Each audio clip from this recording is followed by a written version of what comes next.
I'm just getting on more and more medications. My blood pressure is just getting worse. My diabetes is just getting worse. My testosterone is getting worse. Everything's getting worse. My weight's getting worse. I'm doing everything that I'm being told and nothing's working. It's okay. Let's try something else. I've tried everything so far. So might as well try this. And then it works. And then I'd say Right. these things will change in these ways if you change your diet in this fashion, that's it in your health. And then that's exactly Yep. what happens. And they just say, sold. That's fine with me. Right. Friends, this is truly a incredible day because I have one of my heroes and I know somebody that you've seen, you've learned from, one of the leaders in the carnivore space, one of the great teachers and inspirations for so many, not only experienced carnivores, but new carnivores who discover Dr. Chafee, begin to learn, are inspired, and embrace this way of eating. Uh, Sometimes I've joked that carnivore doesn't make us immortal. It doesn't solve every problem and give us infinite energy.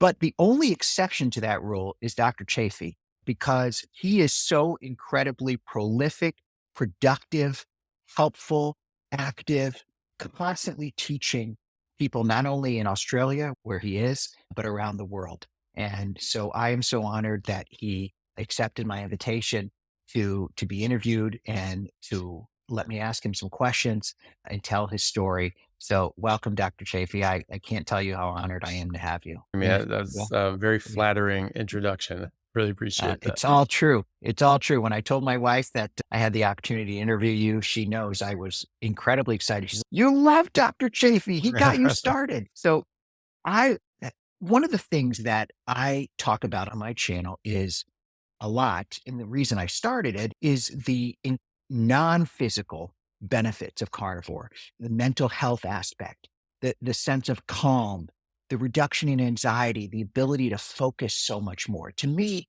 that is one of the absolute deepest and most powerful effects. One of the things, honestly, one of the things I loved when I first discovered your YouTube videos was the way you present in such a calm, focused, intelligent way, not seeking to create conflict or impose upon somebody else, but simply calmly saying the way this is the best way, the natural, proper human diet. So people ask me, and I give my best understanding, but what is it about the carnivore diet that has such a wonderful effect on our mental health, on reducing anxiety, giving us calm? What's happening in our body? There can be a lot of things. The main thing is that you're eliminating out things from your body that can negatively influence your brain and your mental health. So there are toxins in plants that can negatively affect your brain. I've certainly noticed that myself when I eat different greens and other produce items. I can get very negatively affected. I can get very depressed and very unhappy and anxious, and I just you just don't feel well. And things upset me a lot more than they normally would. Now things can still upset me, but it's really a lot of things are like, okay, well, that's the problem. And okay, I just have to work on it. I just have to use it. It's much more matter of fact. I just have to deal with it. Whereas when I was eating that, things were a lot harder. It was like they brought me down. They made me miserable and depressed. And so I see that in my patient population, but we also see this in clinical trials. One of the main benefits as well is improvement of our metabolism of our neurons in the functionality of our mitochondria and our neurons in general. When our brain is running on ketones, that's actually our brain's primary energy source. People think that we need to eat sugar in order to get energy for your brain. That's actually not true. First of all, we make glucose. And so you don't ever have to eat glucose or sugar to have enough because we just make it de novo. But when you have a sufficient amount of ketones and an abundance of glucose, your brain will only run on the ketones. At least your cortex will, two-thirds of your brain will just run on ketones. Even when there's glucose available, it doesn't matter. It only runs on those ketones. That's a preference. And so that's its primary energy source. And it's only when those ketones start coming down is when you start replacing that with glucose. So that's a priority to get those ketones. And the glucose is a secondary modality. So your brain runs better. Also, your mitochondria are better able to function and Mm. create energy. The mitochondria actually run the inner workings of the cell. They move around internally inside the neurons and inside all of your cells, and they actually make things go. So they're going up to the surface of the cell, going up to some transport molecule, and they're giving it energy so that it can do its job, and giving energy over here so you can send this neurotransmitter and this signal to another neuron, and so on. And so if those mitochondria are slowed down and they're not able to get the energy that they need, they're going to show up late and they're not going to make enough energy. So they're a day late and a dollar short. And when you're compounding that from hundreds or thousands of mitochondria in every neuron, and you have upwards of 800 billion to 2 trillion neurons in your body, you're going to actually run into significant issues. Another thing is just that energy. So you'll see people actually improving quite quickly by eliminating out these acute phase reactants that can cause harm to the brain and slow down and damage the workings of the brain. And you're switching over to ketones. So the brain has its primary energy source. So it works better from that standpoint. But then you see in the longer term, over the weeks and over the months, people improving more, and people with schizophrenia, major depression, bipolar disorder, OCD, ADHD, even autism, that they start improving early on and then continue to improve later on. One of the main reasons for those late stages of improvement are when your insulin is low, you go through something called autophagy, which is autophagy. Your body's eating itself. Is taught or thought by a lot of people that you have to fast in order to do this. You have to just stop eating for 3 to 5 days. And you certainly can do that, but you don't have to. It's really insulin that blocks autophagy. So when you stop eating carbohydrates and your insulin comes down to a normal level, you go through autophagy anyway. So studies have shown that when you're on a ketogenic diet, after several months on a ketogenic diet, you have 4 times the number of mitochondria, and they're 4 times as effective because you're turning over and recycling the older mitochondria and replacing them with newer, faster, better mitochondria and more of them. You're increasing the number Right. of them as well. And so that's a massive improvement for the health of Yes. your neurons, health of your brain. And so you end up having a much more ordered brain, and your mental health improves dramatically. And we've seen this in clinical trials, reversing things like schizophrenia and major depression in people that were refractory to treatment. They were treatment resistant, and then they put them on a ketogenic diet, a high fat, animal based ketogenic diet, because that's really what a ketogenic diet is. You have to replace carbohydrates with fat and protein, and the fat and protein they replace it with are animal fats and proteins. And so that's a whole food, animal based, high fat, animal based approach. And they're finding that they have massive improvements in these treatment refractory patients, people that were just no hopers and just had to be institutionalized, or they maybe wind up on the streets or something like that. Very hard cases. And then you give them their life back and they can go back to having a normal life, which is absolutely incredible to be able to do that for someone. Oh my God. Yeah. As a rabbi who sees people come to me for counseling, and then as a parent of two teenage girls, Mhm. it is the mental health issues that I encounter on a daily basis are just enormous. And I mean, they were bad before what happened in 2020 in the illness, and they've Mhm. they've grown even since then. And to me, it's a travesty how nutrition exacerbates that, just what served in schools. And one of the most compelling videos you made a month or two ago, you were talking a little bit about how we got to this place. And you referenced I think it was your grandfather or great grandfather who was a doctor Mhm. in the 1890s. But can you talk a little bit about how did we end up in this place where carbs are just consumed in such excess quantities, and that's the norm that we're Mhm. not doing what our bodies were designed to do? How did we get here? It's the reverse of the ketogenic diet, right? Is if you get rid of carbohydrates, you have to replace them with fat and protein. And you get that from meat. And we vilified meat. We said fat was bad, cholesterol was bad, and therefore meat was bad because meat contained both fat and cholesterol. And so we said, okay, get rid of meat. And then what do you replace it with? Carbohydrates and animal or and plant fats as well. So since the late 70s, when these declarations came into being, we reduced red meat by over 33%, increased fruits and vegetables by a similar amount, and over tripled the amount of sugars and high fructose corn syrup, same thing as sugar. It's basically exactly the same chemically, and seed oils. We more than tripled our caloric intake of the vegetable oils and seed oils that we had. And what's happened? We've become the fattest and sickest that human beings have ever been in history. And so I don't think that really follows that meat is the culprit there, certainly not red meat, because we reduced red meat and everything got worse. We replaced some of that meat with chicken. So the total meat consumption is similar. But a lot of that was lean chicken breast, and you're losing a lot of calories there. And so you need to replace those calories with carbs and plant fats.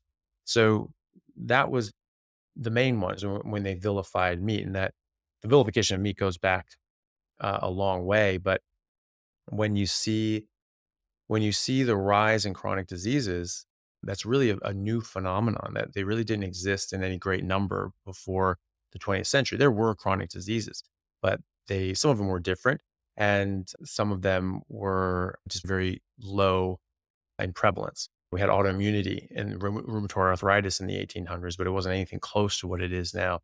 Diabetes really didn't exist, and to a great degree, type 1, which was called juvenile onset, was around, and then type 2 was up until the 90s was called adult onset diabetes. And but then all of a sudden 10-year-olds were getting adult onset diabetes and fatty liver disease, and they say, hold on, it's a kid. How can a kid get adult onset diabetes? Now is he getting fatty liver disease? Only alcoholics get fatty liver disease. Never drank anything in his life. He's 10. And so instead of thinking about it and thinking, okay, what changed in our environment? Because obviously not our genetics. They just said, probably happening all the time. We just didn't notice it. And so probably maybe just mistakes, false diagnosis of juvenile diabetes when they were really adult diabetes. And so they just renamed it type 2 diabetes and non-alcoholic fatty liver disease. This doesn't really make sense. That one shouldn't have got by the guards, because the presentation of type 1 diabetes and type 2 diabetes are entirely different. You have someone who is type 1 diabetic, they stop making insulin, and they just waste away until they die. You can't put on muscle or fat without insulin. It is the energy storage hormone. You can't do that really otherwise. There are some chemicals, like some lectins, actually plant toxins, that can do that same thing. But as far as our normal physiology, it's insulin. And so without insulin, type 1 diabetics will waste away until they die, and unless they get insulin. And so they generally present by losing an extraordinary amount of body weight in a very short amount of time, and then go into ketoacidosis and end up in the hospital. And that's a very different case than type 2 diabetic that is overweight and metabolically sick and has no problem putting on weight. In fact, the losing weight is the least of their worries at the moment. And that one shouldn't have gotten by anybody. That was a bit of a sad fraud, but we just didn't worry. We didn't think about it. People just trusted the authorities. So it And all I comes often down to find vilification of meat, really.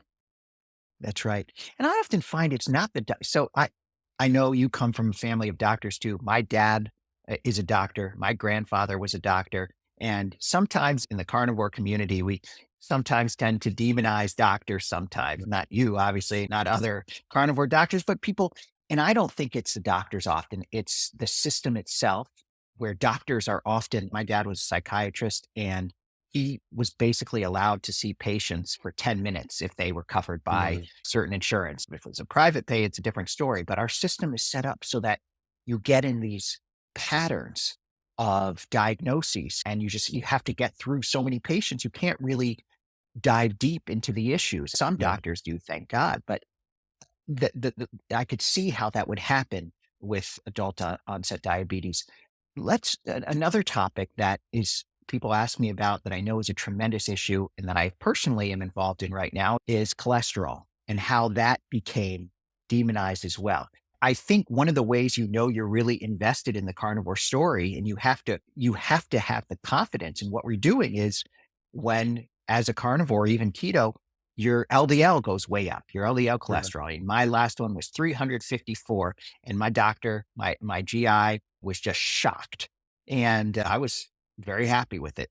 How did cholesterol How did this story emerge? I know there's a book called The Cholesterol Myth, but can you describe Right. it for us as to how we came to this current paradigm? Yeah, it was to try to throw the scent off of processed foods and sugar, really. So the Sugar Research Foundation, now called the Sugar Association, they paid off professors from Harvard and elsewhere to paint the blame on cholesterol and to exonerate sugar. And so that's not me saying, that's them saying that their own internal memos were published in the Journal of the American Medical Association in 2016, detailing how they paid off 3 Harvard professors to falsify data and publish fraudulent studies to vilify cholesterol and to exonerate sugar. And one of those professors was named head of the USDA, and he was the one who authored and published the USDA declaration saying that cholesterol caused heart disease when it was much more likely to be sugar because as far as I can tell, there were no serious scientists who independently came up with the idea that cholesterol caused heart disease. That was entirely an invention of the sugar companies. And then they paid and bribed different professors from Harvard and elsewhere, Ansel Keys being one of the professors from elsewhere that was on the cover of Time magazine and all these sorts of things as pushing this theory that cholesterol caused heart disease. They were paid shills. Right? They didn't come up with this. The sugar companies came up with this, and they paid them to say that. And this was a fraud from the beginning. There are exactly 5 randomized controlled trials on replacing saturated fat with unsaturated fat and lowering LDL cholesterol and looking at what then happens as a consequence of this in relation to cardiovascular disease. They're pretty well designed. They're thousands of patients, and none of them have shown an improvement by doing that. 3 of them showed that you can, yes, you can replace butter with margarine and all these other sorts of things and lower LDL cholesterol and lower total cholesterol, but they had no benefit or improvement in their cardiovascular disease or mortality rates. Then another 2 showed that it actually killed more people to do that. The best study that they had was, excuse me, was the largest one, had nearly 10,000 people. Ansel Keys was involved in that, and it was a patient population of 9,600 people that were institutionalized, so they could actually perfectly control their diet. So they didn't have people go home and just self-report that they were, "Yes, I'm sticking to the diet." They knew that they were sticking to the diet, which is a major thing in these sorts of studies. And so they followed them for years. They replaced out butter and animal fat with margarine and vegetable oils. And what happened? Yes, they lowered cholesterol, they lowered LDL cholesterol, and more of them died of heart attacks and strokes as a result of that. And what is that? Did that just come out? No, that was 40 years ago, more than 40 years ago now, and buried. It was buried. And so Ansel Keys knew this. So Ansel Keys knew that cholesterol was not the culprit here. And he did these studies and he showed with experimental data that this was not the issue, that this is actually worse to lower people's cholesterol, or at least to lower it by those means and to replace saturated fat with unsaturated fat. He knew that they were harming people by doing this, and yet he kept doing it and he buried the evidence. And now people are just trying to pretend that, well, because we've always done it, then obviously we should keep doing it because there must have been a good reason we started on it. No, there's a really bad reason we started on it. And anytime you start with a false premise, anything you have based on a false premise, you have to throw out. You have to throw it out and start again. And Dr. Zoe Harcum is a very interesting lady. She did a PhD in, I believe, public health out of Cambridge. And that was her doctoral thesis. And her Mm, doctoral research was, okay, based on the information available to the governing bodies at the time in the 1970s, should we have come up, should we have limited saturated fat and restricted cholesterol and gone through all these interventions based on the evidence then? And she found no, absolutely not. The evidence was completely against the cholesterol theory of heart disease. Okay, great. Things change. We get new information. What about now? Double no. It's even more clear that we should not be restricting cholesterol and saturated fat. Again, only 5 randomized controlled trials. We have one of the largest industries in the world is the cholesterol industry. Statins are the most successful drugs that have ever been put on the market. And maybe, the Ozempics and the Wegovy's and things like that will eclipse them. But, right now it's statins and they're not going anywhere, right? Because they're trying to get younger and younger people on statins and that just makes them more money. And so there's a lot of money in this, and you would think that okay, then we should have some really good evidence for this. We should have a whole bunch of randomized controlled trials showing that this is a good idea. And no, we have only five, and they all show the opposite, or at least show Right. that it's not an improvement to lower your cholesterol. And so it's quite shocking when you learn that, and that this entire industry is propped up on the back of really weak epidemiological studies that just do not hold up to scrutiny. And there are other studies that have come out, and large scale studies in the last 10 years that have looked at, okay, what about people on statins and lowering their LDL cholesterol? Do they live longer? Do they have less heart disease? In fact, they found no, they don't. And one study with it was around 60,000 patients over the age of 65, which is the general patient population that you're going to have on a statin. Now they're trying to get younger and younger, but generally it was people of that age group, and that's who you're trying to prevent having heart attacks. The most common age for having heart attacks is over 65. And so on a statin, they say, okay, does this prolong life? Does this reduce your heart attacks? And they found out no, actually, it's either neutral or slightly worse. And it's okay, maybe we need to really rethink this whole thing. And so that argument's been made. The Journal of the American College of Cardiology, one of the premier journals for cardiology, they published a landmark paper in 2020 that looked at all the randomized controlled trials and meta-analyses, all the top shelf levels of evidence for saturated fat and its connection with cardiovascular disease. And they found absolutely no association whatsoever between increased saturated fat intake and cardiovascular disease. None.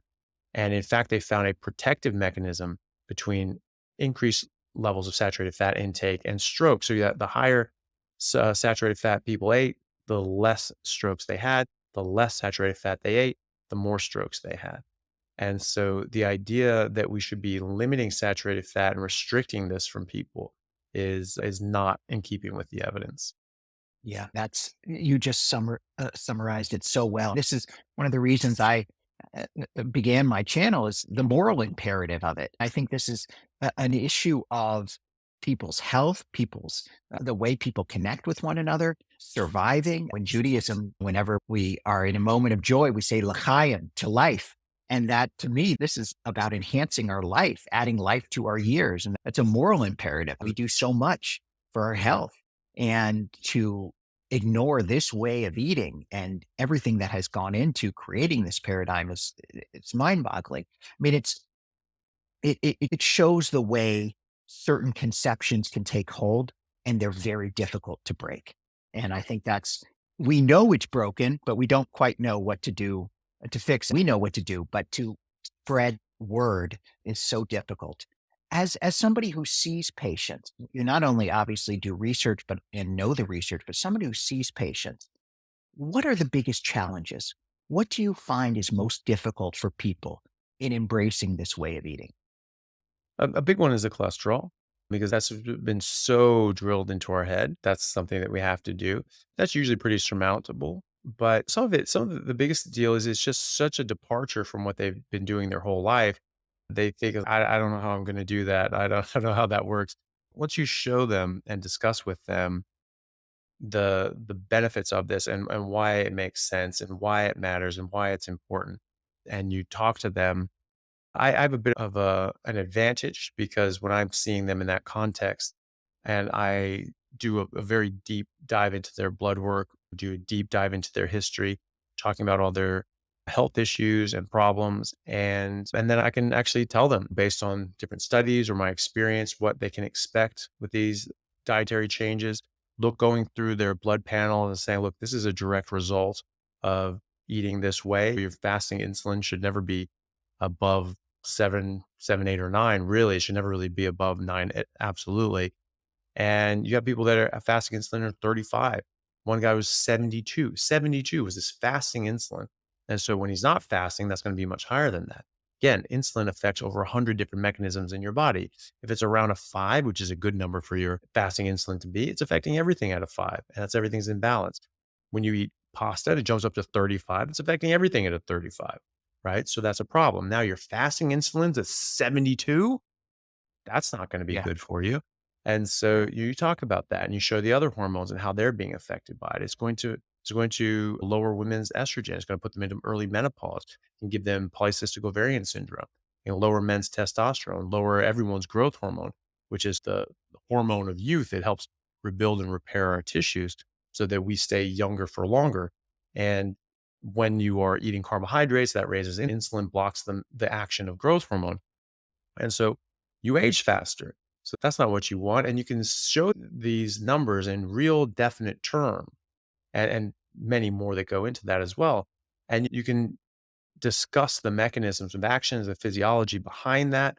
And you can talk about their health issues. And look, these all add up together that you need to change your diet in these ways.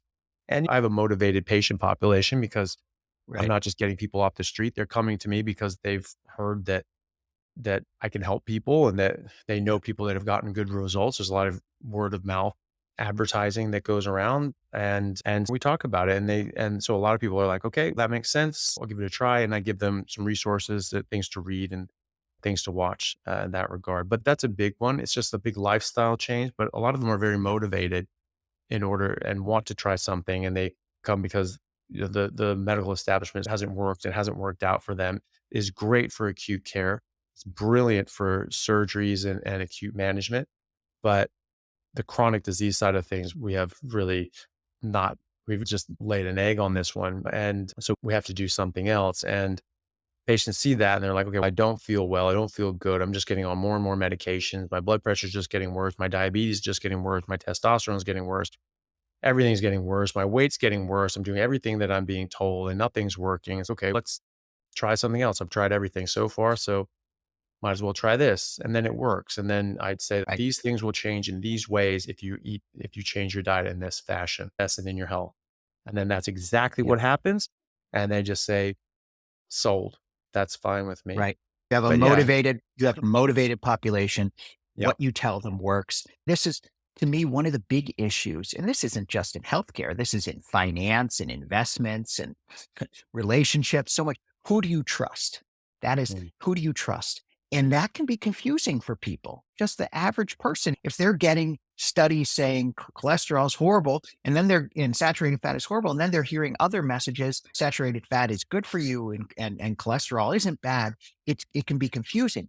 But when they right. have that one-on-one relationship, that makes a huge difference. And people trust doctors. And this to me is a meta issue.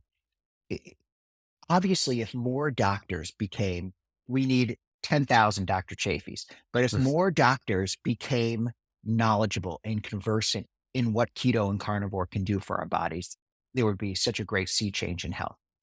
How have you found your interactions with other doctors? Do these issues comes up? Have you seen people kind of change their thinking? What's that experience been?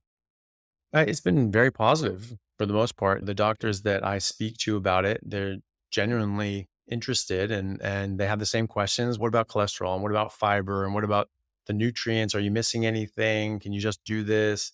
What about the environment? And what about sustainability? All these sorts of things. It's the same Yeah. questions. They're all legitimate questions, but they all have legitimate answers.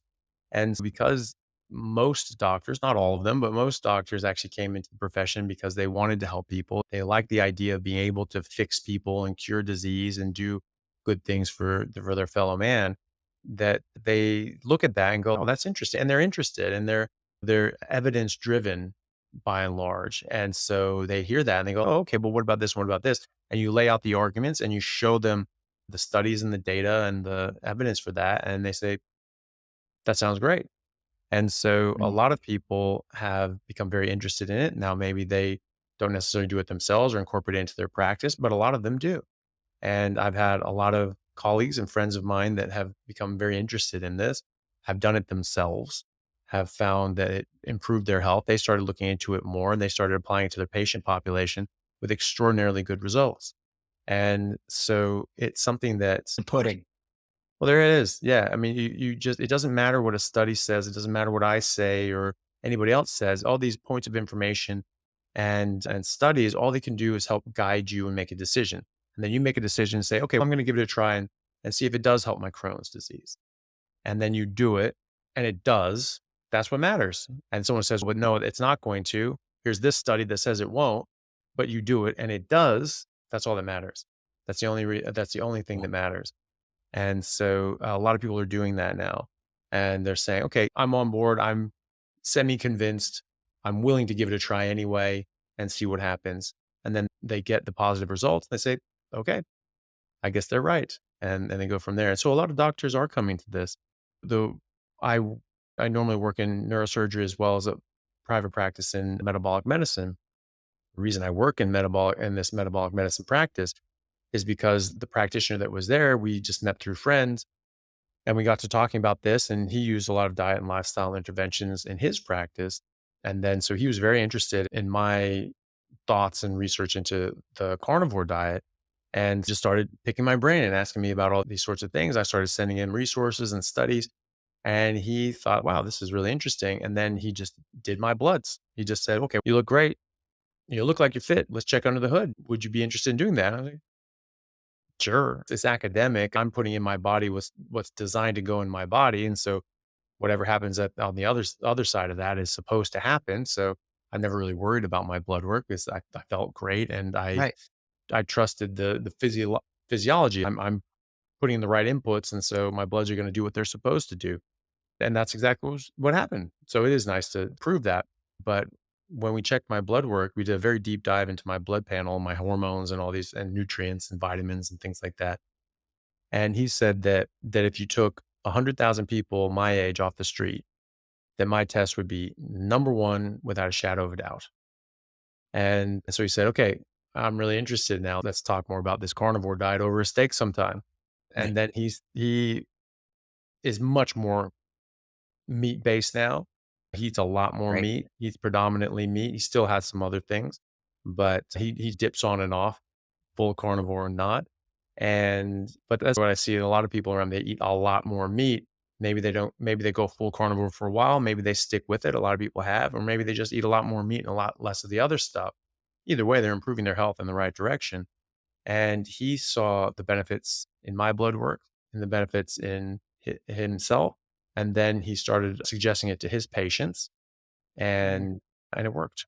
And he had these absolutely incredible results, reversing autoimmunity, reversing diabetes, reversing major illnesses, and getting people to lose weight and gain health. And so he wanted me to work there as well in order to take on that role and help people in that way. I started doing that because he retired. He's in his late 70s and just was like, yeah, I want to go home. So he's now the medical director there, but I'm the main practitioner there. So that's why I took that over, was because he was very interested in me taking over his patient population because he could see just how beneficial this was for them. That's the most incredible proof.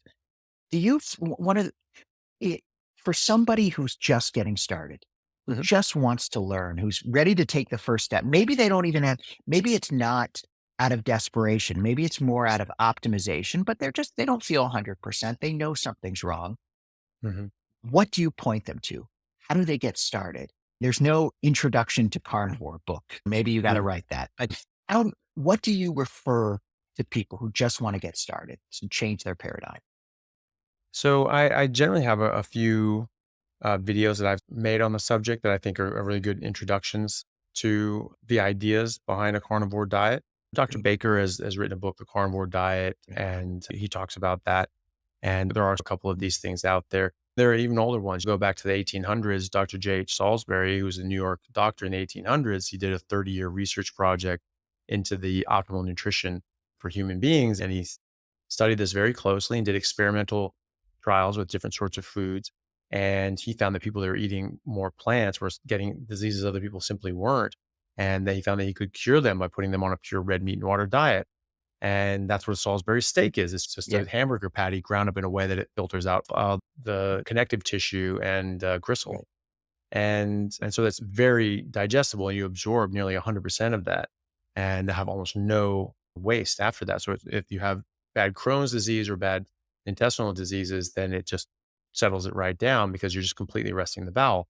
And so we wrote a book on that called The Relation of Alimentation and Disease. So the relationship between what we eat and the diseases we get, which is actually exactly the book I'm writing right now, except in the modern era, making this argument that we're having this ramp up in diseases, that these are not diseases, that this is from eating an inappropriate diet. And I try Yes. to make that argument that Salisbury made 120 years ago or more.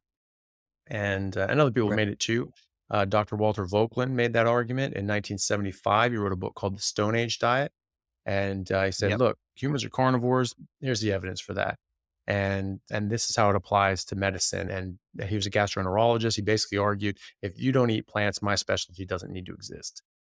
And so there are a number of these things out there. And then it just got completely papered over by the McGovern report and the USDA declaring that cholesterol causes heart disease, meat's bad and evil. And we just said, yeah, screw all the medical knowledge we've had for the last 150 years. We're just going to run on and eat plants. And then we've gotten fatter and sicker than we've ever been in human history. So there's a couple of videos that I have on, there's one called Facts About Carnivore and Vegan Diets. That sort of lays out Good. most of the arguments involved here on why meat's good, why the plants you don't want to eat, and countering a lot of the vegan arguments about why we shouldn't eat meat. And then one just called Why We Are Carnivores, just going through the evidence and evidence for that and why it matters. And then there's That's right. one that got a lot of notoriety called Plants Are Trying to Kill You. And it's Of about course. plant toxins and why it's not only good to eat meat, you really want to avoid the plants because they can be very harmful to you. And a few others, but those are the main ones I try to point people towards. And I have a playlist called Getting Started on a Carnivore Diet. I Good. curated some videos there. And so that's what I usually point them to. I usually point my patients in that Per- direction. Oh, and then I do a video called The Truth About Cholesterol and Heart Disease, showing the evidence for why this was a fraud and how this is not actually harmful to us. And actually, it's very important. All our hormones are made out of cholesterol. Our brain's made out of cholesterol. Our body's made out of cholesterol. Every cell in our body is cholesterol. The lipid bilayer of our cell membranes Yes. is cholesterol. And so this is a very important Yes. molecule that we need to have and we make in abundance.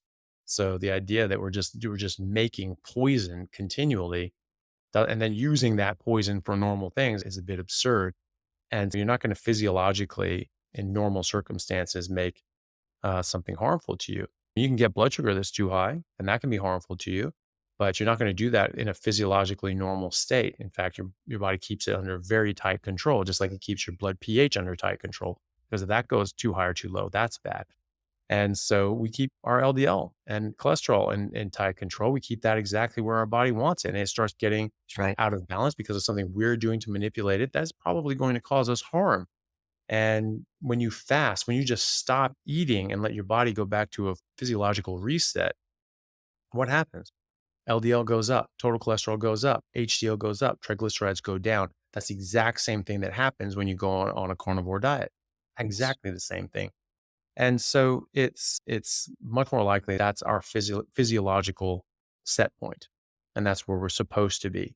And we're not actually slamming up our cholesterol because we're eating fat and cholesterol. It's because our body's supposed to be there. It's not because we're eating fat and meat. It's because we're not eating carbohydrates.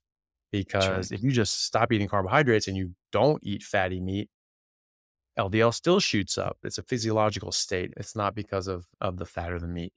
I just point them in that direction. And then I have a couple of videos on how to get Perfect. started on a carnivore diet. One's just called Carnivore for Beginners and fiber constipation and diets, those sorts of things, frequently asked questions. I actually made the YouTube channel in order to have a place to direct patients because I found that I was just talking to them for so long that it was just like, I was like, I like being able to talk to a patient for 2 hours, but I can't do that. Right. And sometimes it was Thank God important. you made it. Yeah. Thank God you made it. There are tens of thousands of people. I want to respect your time, and I know, Mm, but I want to ask one thing that I struggle with understanding, and I hope maybe you can summarize some of the research here. What is some of the current thinking by people like Dr. Thomas Seyfried and others who are looking at cancer and the way carnivore keto diet can help treat, address, prevent? I don't quite mhm. understand his point of view in all the research that's going on. Can you summarize that for me? Yeah. Yeah, basically comes down to the fact that, or the idea and the proposal that cancer is not a genetic disorder, that it is a mitochondrial disorder, disorder of the mitochondria, and that it so it's completely different etiology. It's a completely different cause of the cancer, and therefore it's going to have a completely different treatment. So if you're trying to treat a genetic condition, you're going to have different treatment modalities than if you're treating metabolic mitochondrial disease. So the reason for that is it actually came from Dr. Otto Warburg, who's a Nobel Prize Otto winner in Warburg. physiology a century ago. He actually got the Nobel Prize around a century ago. And he did decades of research on cancer, well past his Nobel Prize. He got that earlier on. And so he actually theorized and showed in his experiments that you can't get cancer if you have healthy mitochondria. Cannot. So that those are the prevention side of things. Keep keep your mitochondria nice and healthy. There's all these carcinogens in the world. They all damage the mitochondria.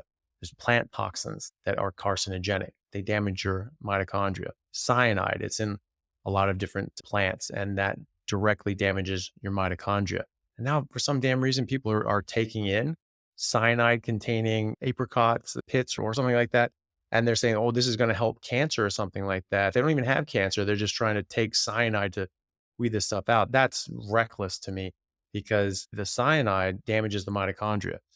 This cancers already have damaged mitochondria. They're already completely destroyed. That's not going to do anything to them. It's only going to damage you. And so that's completely reckless. So Warburg said that this was from damaged mitochondria. And so the mitochondria can't police the cell once they're too far gone. The mitochondria are what run the cell, like I said, with your neurons and everything else. So when the cell wants to divide, it actually if it's something's wrong and something's not going quite right, the mitochondria will say, "No, this isn't happening. We're stopping it right here until it gets fixed." And they stop that process from happening. But it's an active process. They have to actually physically stop it. It's not, oh, it just stops here until you hit the OK button.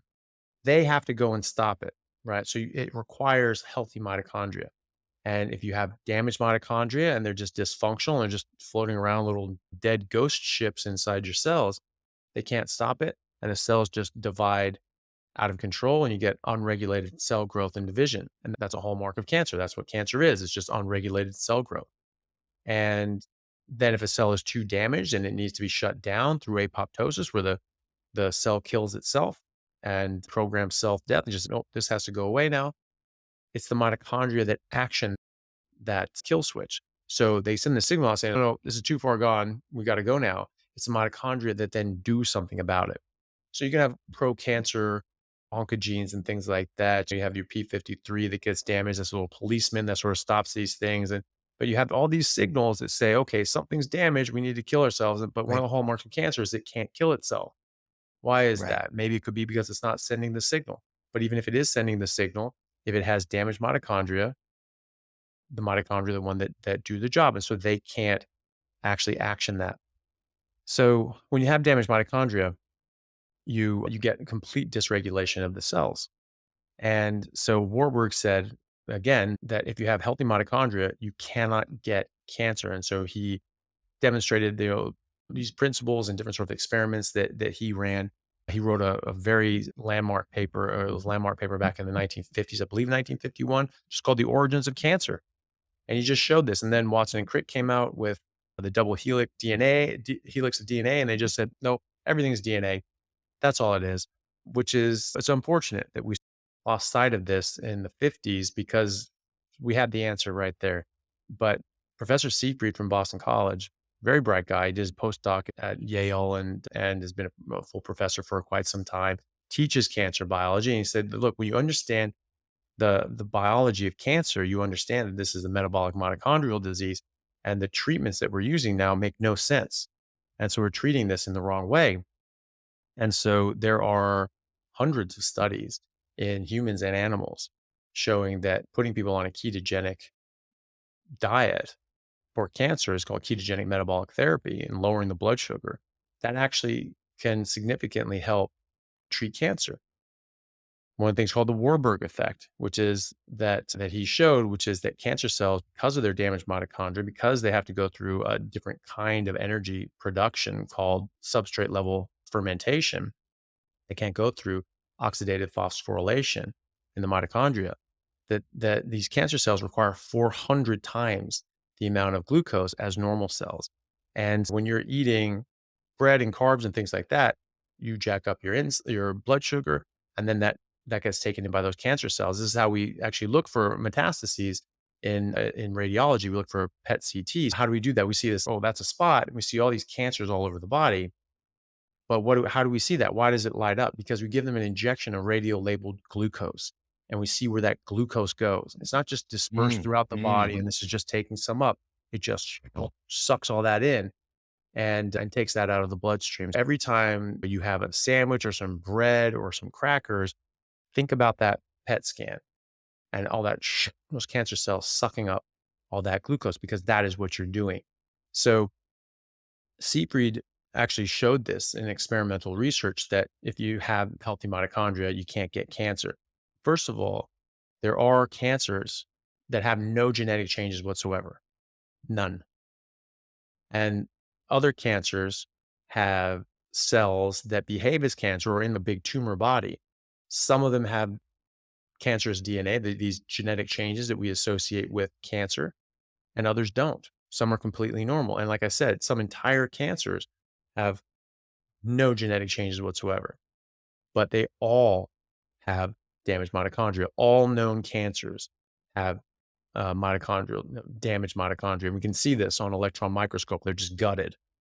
And it was in 1975, there was a detractor of Warburg's that said, "Oh, it was a nice theory, but it would it would require that um, that these mitochondria were damaged, and now we just know now that they're not." And that's what everyone refers back to. But now we have electron microscopes. We're like, no, they're gutted. They can't do anything. They're not functional. And so now we know that he was right. Siegfried took it one step further and he took the nuclei of cancer cells with those genetic changes and transferred those, called the nuclear transfer studies. He took those and transferred those into normal cells with normal cytoplasm and mitochondria, and they did not behave as cancer, even though they had all the genetic changes for cancer. Uh, they did not behave as cancer, and you could even clone them. They cloned them into rats and frogs, right? Then he took the mitochondria out of the cancer cells. I put those into normal cells with normal DNA, normal nuclei, and they did behave as cancer. Couldn't clone them, they just died. And then, just to put the nail in the coffin, he took healthy mitochondria out of normal cells and put those into cancer cells, and it suppressed the cancers. Because again, Amazing. if you have healthy mitochondria, you cannot get cancer. The cells cannot behave as cancer because the mitochondria are what's running it. So yes, you have this DNA, and that's really important. That's where all the information is. But that's like the blueprints at a in a skyscraper, a company that's building a skyscraper, right? And so if aliens are looking down, they look at people building a skyscraper. They look at these blueprints in the middle. And they have all these people coming in and congregating around and looking, and then going off and doing their jobs and coming back and looking and going off. They're like, oh, those little pieces of paper, that's running the show. That's the brains of the operation because everything is coded and dictated off of those little plans, and they're very important. But they're just the plans. They're just blueprints. The mitochondria are what action the plans. Just like the construction workers and the general manager and the architect are the ones that action the plans from the blueprints. So that's the same thing with the DNA. The DNA is information. It's also a living, breathing thing. It moves around and it generates proteins based on its own sort of chemical interactions with itself, which is actually really interesting. But the mitochondria are what are going around actually actioning out the the actual running of the cell. And so when they get damaged, they can't do that, and the cell gets dysregulated and goes into cancer. So that's really the main thing. So if you have cancer, Amazing. you want to significantly limit the amount of energy going to those cells. You want to get away from from exogenous carbohydrates, from dietary carbohydrates, and to prevent cancer, you want to have as healthy mitochondria as possible. So you avoid things like smoking and drinking and drugs. And there's certain genetic conditions that Tay Sachs and things like that predispose people to getting cancer, but those damage the mitochondria as well. But that's, you can't change your genetics. You Right. just have to optimize your risk factors apart from that. So you just need to be a bit more careful on things. And if you're on our proper human diet, that's going to be low carb or no carb, and you're going to have much healthier mitochondria, and you're going to be able to replace out when you have these damaged mitochondria, they're not working as well. Your body's going to replace them and swap them out for newer ones. So you're never going to let them get as damaged as they would need to be in order to precipitate cancer. And that's pretty much it. If you're on any sort of ketogenic diet, like a carnivore diet, which I do believe is our primary or primary food source. And when you see animals on their primary food source, they don't get cancer. You don't see cancer in animals in the wild. You don't see cancer in zoo animals that are being fed their natural diet. You can see cancers in zoo animals that are not fed their natural diet, or in dogs and cats that are not fed their natural diet. The only animals besides humans that get cancer really are pets in captivity or animals in captivity that are not fed their traditional diet. And that is it. So it's very It's rare. And amazing. these diseases are very rare. And all these chronic diseases, dogs and cats and zoo animals get as well if they're fed something they're not supposed to. Any animal will get sick with the exact same, with lupus, with cancer, with diabetes, if they're fed what they're not designed to eat. And that goes for us as well as everything else. That's so powerful because genetics, of course, play a role, but Mm. there's so much we can do that's in our control to address Mm. this. And this gives people hope. To me, that is what's so powerful about the carnivore diet. And it gives us hope. People face so many issues, mental health issues, physical health issues. And here is something that we can do. It's our responsibility. We have that agency.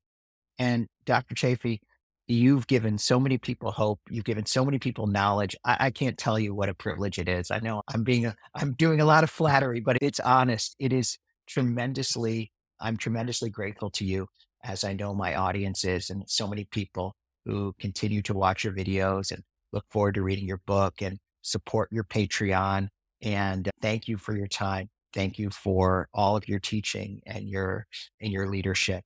And may this continue to grow and give people hope and change lives. Thank you. It's quite humbling to hear these sorts of things. It's very nice when I hear these amazing recoveries that people have gotten from making these simple dietary changes, but it is so powerful, and it's something that we need to stop thinking about as just a diet. It's a medical intervention. And where this is to treat medical issues and to improve health. And I'm just really glad that more people are coming to learn about this so that they can do that for themselves. Thank you. You're welcome. Thank you.